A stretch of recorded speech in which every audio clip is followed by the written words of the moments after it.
അസമിലെ ബി.ജെ.പി. സാമൂഹിക മാധ്യമങ്ങളിൽ പങ്കുവച്ച വീഡിയോ വലിയ വിവാദത്തിലേക്ക് കടക്കുകയാണ്. നമുക്കറിയാം, കേരളത്തോടൊപ്പം തന്നെ ഇനി മാസങ്ങൾക്കുള്ളിൽ നിയമസഭാ തെരഞ്ഞെടുപ്പ് നടക്കാനിരിക്കുന്നൊരു സംസ്ഥാനമാണ് അസം.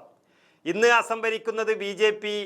ആകെയുള്ള 126 സീറ്റുകളിൽ 64 സീറ്റുകൾ നേടിക്കൊണ്ടാണ്. പിന്നീട് NDA ചില കക്ഷികളെയും കൂടി കൂട്ടിയിട്ടുണ്ട്. ഏതായാലും ബി.ജെ.പി. ഇനി അസമിൽ വരുന്നത് വലിയ സംശയത്തിൽ തന്നെ നിൽക്കുകയാണ്. ഗൗരവ് ഗൊഗോയി എന്ന ഇന്ത്യയിലെ ഏറ്റവും ശക്തനായ ഒരു MP അസമിൻ്റെ ചുമതലയുമായി കോൺഗ്രസിന് വേണ്ടി രംഗത്തിറങ്ങിയത് മുതൽ തന്നെ ബി.ജെ.പിക്കൊരു അപകടം മണത്തിട്ടുണ്ട്. ബി.ജെ.പി. ഏത് രീതിയിലാണ് ഇനി അസമിൽ ജയിക്കേണ്ടത് എന്നുള്ള അവരുടെ ചിന്തയിൽ നിന്നും ഉയർന്നു വന്നതാണ് അസമിൽ അല്പം വർഗീയ വിഷം കലർത്തണം എന്നുള്ളത്. അതിനുവേണ്ടിയാണ് വീഡിയോ കൂടി X ഹാൻഡിലിൽ പങ്കുവച്ചത്. ബി.ജെ.പി. ഇല്ലാത്ത അസം എന്നൊരു തലക്കെട്ടിലാണ് മുസ്ലിങ്ങളെ മോശമായി ചിത്രീകരിക്കുന്നൊരു വീഡിയോ പങ്കുവച്ചിരിക്കുന്നത്. ഇതിനെതിരെ സമൂഹമാധ്യമങ്ങളിലടക്കം അതിരൂക്ഷമായ വിമർശനമാണ് ഉയർന്നു വരുന്നത്. നമുക്കറിയാം, അസമിലെ മുഖ്യമന്ത്രി ഹിമന്ത് ബിശ്വ ശർമ്മ ഏറ്റവും അധികം വർഗീയ വിഷം അല്ലെങ്കിൽ ഏറ്റവും അധികം വർഗീയത കലർത്തി സംസാരിക്കുന്നതും അതുപോലെയുള്ള നടപടികൾ എടുക്കുന്ന ഒരു മുഖ്യമന്ത്രിയാണ്. അദ്ദേഹത്തിന് ഇനിയും അവിടെ വർഗീയത ആളിക്കത്തിച്ചുകൊണ്ട് തന്നെ അധികാരത്തിൽ വീണ്ടും എത്താനുള്ള ശ്രമങ്ങളാണ് ഇപ്പോൾ നടക്കുന്നത്. അതാണ് മതേതരത്വ രാജ്യമായ ഇന്ത്യയിൽ വലിയ രീതിയിൽ ബി.ജെ.പിയെ വിമർശിക്കാൻ കാരണം. കഴിഞ്ഞ ദിവസമാണ് അസമിൽ ബി.ജെ.പി. ഇല്ലെങ്കിൽ എന്തൊക്കെ സംഭവിക്കും എന്ന തലക്കെട്ടോടുകൂടി ആ ഒരു വീഡിയോ ബി.ജെ.പി. നേതാക്കൾ പങ്കുവച്ചും പ്രചരിപ്പിച്ചും നടന്നത്. അസമിലെ പ്രശസ്ത സ്ഥലങ്ങളിൽ മുസ്ലിം വേഷധാരികളായിട്ടുള്ള ആളുകൾ കൂടുതലായി കാണുന്ന തരത്തിലുള്ളൊരു ദൃശ്യങ്ങളാണ് ആ വീഡിയോയിലുള്ളത്.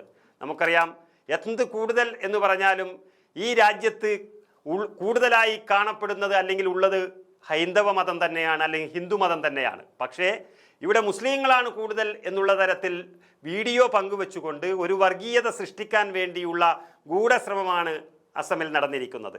അത് ഒരു മതേതരത്വ രാജ്യമായ നമ്മുടെ ഇന്ത്യയിൽ ഒരു കളങ്കം തന്നെയാണ്. ഒരു പ്രത്യേക മതവിഭാഗത്തെ മാത്രം ചില രാഷ്ട്രീയ കക്ഷികൾ പ്രോത്സാഹിപ്പിക്കുന്നതായും അനധികൃത കുടിയേറ്റത്തെ ചില വ്യക്തികൾ പിന്താങ്ങുന്നതായുമാണ് ഈ വീഡിയോയിൽ കാണിക്കുന്നത്.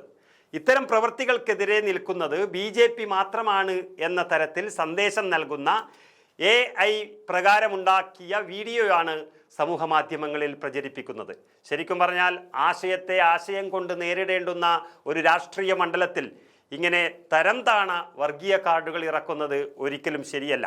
അങ്ങനെ തരം താഴ്ന്ന രീതിയിലുള്ള പ്രചരണത്തിൻ്റെ ഏറ്റവും ഒടുവിലത്തെ ഉദാഹരണമാണ് ഈ വീഡിയോ എന്നുള്ള വിമർശനങ്ങളാണ് ഇപ്പോൾ സാമൂഹ്യ മാധ്യമങ്ങളിലും അതുപോലെ തന്നെ ചർച്ചകളിലെല്ലാം ഉയർന്നു വരുന്നത്.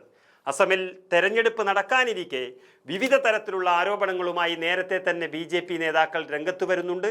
അസമിൽ ഏകദേശം 40% മുസ്ലിങ്ങൾ ഉണ്ട് എന്ന് പറയുമ്പോൾ അവരുടെ വോട്ട് വളരെ നിർണായകമാണ് എന്നുള്ളതുകൊണ്ട് അത് കോൺഗ്രസിന് കിട്ടുകയാണെങ്കിൽ കോൺഗ്രസ് അടുത്ത തെരഞ്ഞെടുപ്പിൽ അധികാരത്തിൽ വരും എന്നുള്ളൊരു അപകടം ബി.ജെ.പിക്ക് മണത്തതുകൊണ്ട് തന്നെയാണ് ബാക്കിയുള്ളവരെ മുസ്ലിം വിഭാഗത്തിന് പുറത്തു നിന്നുള്ളവരുടെ വോട്ടുകൾ പരമാവധി പെട്ടിയിലാക്കാൻ ഇങ്ങനെയുള്ള തരം താണ വീഡിയോകൾ പ്രചരിപ്പിക്കുന്നത്. പ്രത്യേകിച്ച് കോൺഗ്രസ് നേതാക്കളെ പാകിസ്ഥാനുമായി ബന്ധിപ്പിച്ചിട്ടുള്ള AI ജനറേറ്റഡ് വീഡിയോകളും പ്രചരിപ്പിക്കുന്നു. കോൺഗ്രസ് നേതാക്കൾ പാകിസ്ഥാൻ സൈനിക മേധാവി അസീം മുനീറുമായി ഫോണിൽ സംസാരിക്കുന്ന രീതിയിലുള്ള വീഡിയോകളും പ്രചരിപ്പിക്കുന്നു. ഇതേ ഗൗരവ് ഗൊഗോയിയുടെ ഭാര്യയ്ക്ക് പാകിസ്ഥാനുമായി ചില ബന്ധങ്ങളുണ്ട് എന്നുള്ള തരത്തിൽ പ്രചരണം കൊഴുപ്പിക്കുന്നു. അങ്ങനെ തീർത്തും വർഗീയ കാർഡ് ഇറക്കിക്കൊണ്ടുള്ള ഒരു തെരഞ്ഞെടുപ്പിന് നേരാനുള്ള ഒരു പ്രചരണം ബി.ജെ.പി. നടത്തുന്നു. അതിൻ്റെ ഏറ്റവും തരം താണ ഒരു വീഡിയോയാണ് നമുക്കിപ്പോൾ കാണാൻ വേണ്ടി കഴിയുന്നത്. അത് കണ്ടു നോക്കാം.